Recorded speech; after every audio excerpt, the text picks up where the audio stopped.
Hello everyone, welcome to chemistry Locha. Previous lecture में हमने पढ़ा था इम्प्रॉपर रोटेशनल एक्सिस, जिसमें हमने 3 एग्जाम्पल डिस्कस कर लिए थे। PCl5, BF3 और एक एलीन का एग्जाम्पल हमने डिस्कस किया था। आज अगली बारी है मेथेन मॉलिक्यूल की। आज हम पढ़ने वाले हैं कि मेथेन मॉलिक्यूल में किस तरीके से हम SN को चेक कर सकते हैं। तो हमारे पास हमारा टॉपिक क्या है? टॉपिक वही है, इम्प्रॉपर रोटेशनल एक्सिस। एग्जाम्पल आज हमारा जो है वो है मीथेन मॉलिक्यूल है। मीथेन मॉलिक्यूल की यदि मैं बात करूं तो हमने एक्सिस ऑफ सिमेट्री जब पढ़ी थी, प्रिंसिपल एक्सिस ऑफ सिमेट्री, तब हमने अच्छे से देखा था कि किस तरीके से CH4 मॉलिक्यूल में C2 एक्सिस प्रेजेंट होती है और किस तरीके से उसमें C3 axis of symmetry present होती है। आज यदि मैं बात करूं CH4 मीथेन मॉलिक्यूल में SN की, तो CH4 जो है उसकी यदि मैं स्ट्रक्चर की बात करूं तो इसकी स्ट्रक्चर कुछ इस तरीके से होती है। ये एक हाइड्रोजन अबोव द प्लेन और एक इसमें बिलो द प्लेन है। इसको यदि मैं देखूं तो हमारे पास जो स्ट्रक्चर है इसकी, वो स्ट्रक्चर किस तरीके से है कि दो हाइड्रोजन जो हैं वो कुछ इस तरीके से, ये कार्बन कार्बन से दो हाइड्रोजन कुछ इस तरीके से लगे हुए हैं। एक जो है हाइड्रोजन ये यहाँ पे, और एक जो हाइड्रोजन है इसके अंदर की तरफ है। ठीक है, ये स्ट्रक्चर होती है CH4 मॉलिक्यूल की। इसको ध्यान से देखें आप, तो अब हमारे पास जो ये स्ट्रक्चर है, अब इसको यदि मैं हल्का सा झुका दूं, मुझे यदि इस क्यूब में इसको यदि सेट करना है तो मैं क्या करूंगा, इसको हल्का सा ऐसे रोटेट करूंगा। रोटेट करने पर क्या होगा, या तो मैं इसको बाहर की तरफ रोटेट करूं या फिर इसको अंदर की तरफ रोटेट करूं। जैसे मानना कि मैंने इसको बाहर की तरफ रोटेट किया, ये जो बॉन्ड है इसको मैंने यदि बाहर की तरफ रोटेट किया तो होगा क्या, ये जो हाइड्रोजन यहाँ बीच में था वो क्या होगा, यहाँ कहीं पे आ जाएगा। ये जो हाइड्रोजन है हमारे पास, ये स्ट्रक्चर थी, इसको बाहर की तरफ रोटेट करने पर ये हाइड्रोजन बाहर की तरफ और ये अंदर की तरफ चला जाएगा। और ये जो हाइड्रोजन है वो यहाँ था, वो कहाँ चला जाएगा, नीचे। और इस साइड वाला जो हाइड्रोजन है वो कहीं घूम के ऊपर आ जाएगा। यदि मैं बात करूं तो एक हाइड्रोजन हमारे पास यहाँ पे, एक हाइड्रोजन यहाँ पे, एक हाइड्रोजन यहाँ पे, एक यहाँ पे, ये कार्बन, ये कुछ इस तरीके से हमारे पास मीथेन की स्ट्रक्चर है। ठीक है, ये जो हमारे पास है वो 1 नंबर है, ये 2 नंबर हाइड्रोजन है, ये 3 नंबर है और ये 4। इसको एक बार आप समझने की कोशिश करें कि किस तरीके से ये मॉलिक्यूल हमारे पास, मैंने इसको अरेंज किया है इस क्यूब में।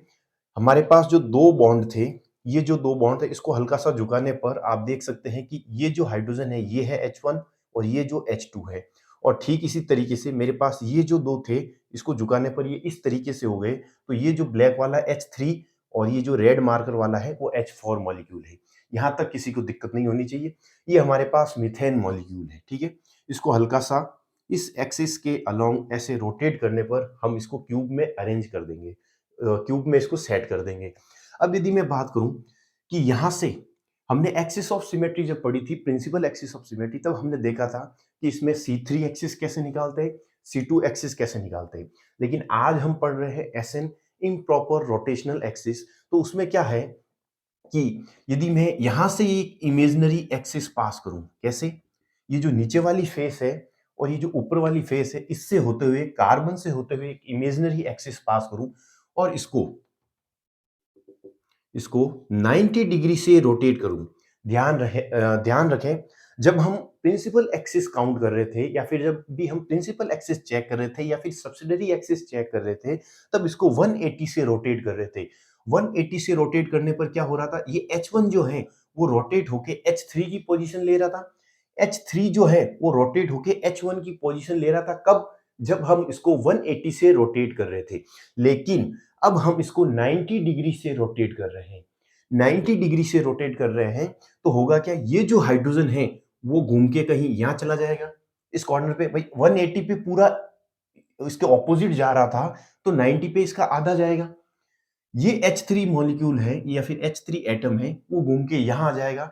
इसी तरीके से ये H2 जो है वो पीछे से घूम के इस कॉर्नर पे चला जाएगा और H4 जो है वो सामने से घूम के इस कॉर्नर पे आ जाएगा।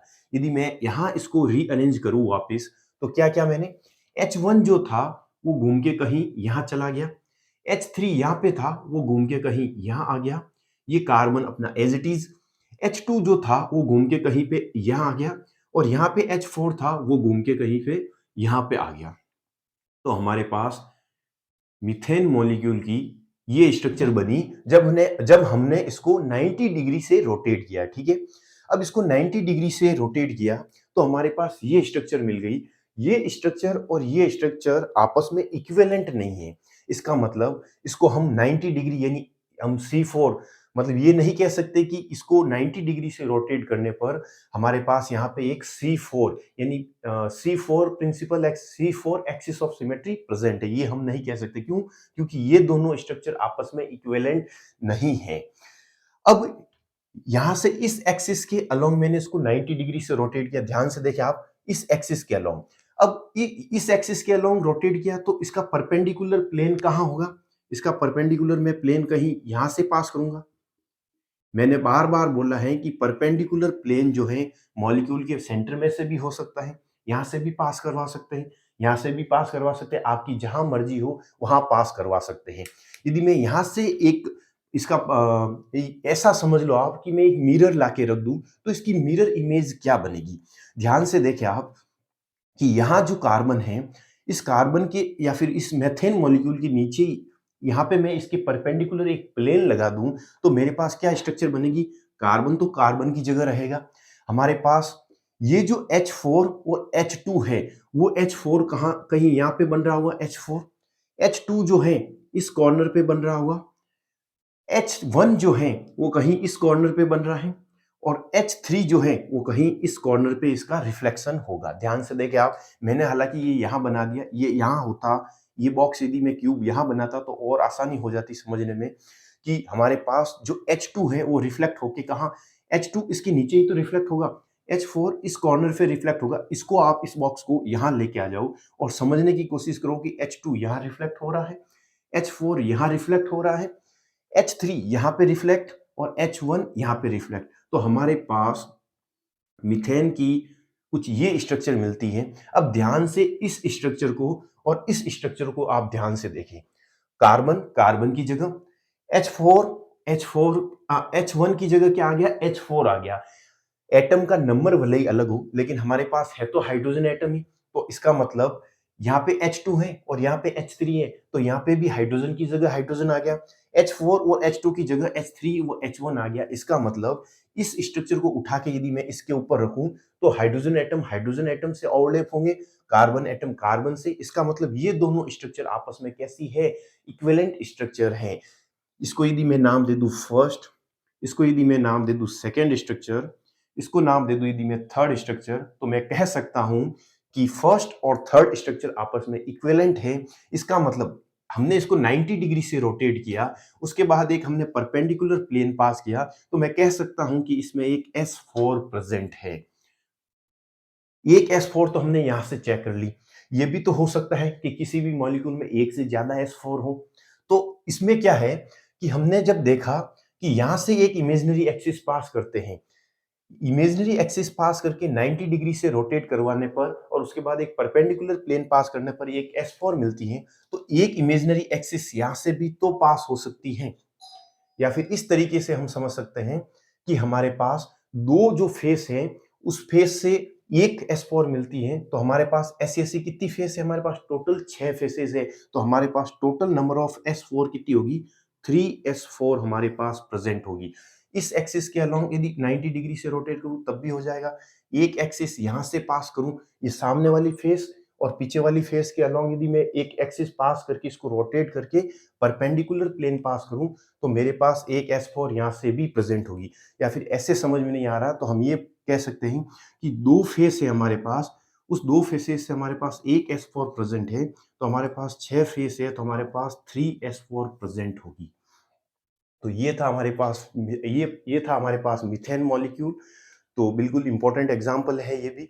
और एक्सिस ऑफ सिमेट्री में हमने पढ़ा था कि इसमें कौन सी एक्सिस ऑफ सिमेट्री प्रेजेंट है, जिससे C2 प्रेजेंट है और C3 प्रेजेंट है, और एक हमारे पास S4 प्रेजेंट है in proper axis of symmetry. तो कैसा लगा ये वीडियो? कमेंट बॉक्स में जरूर लिख के बताएं। Thank you so much.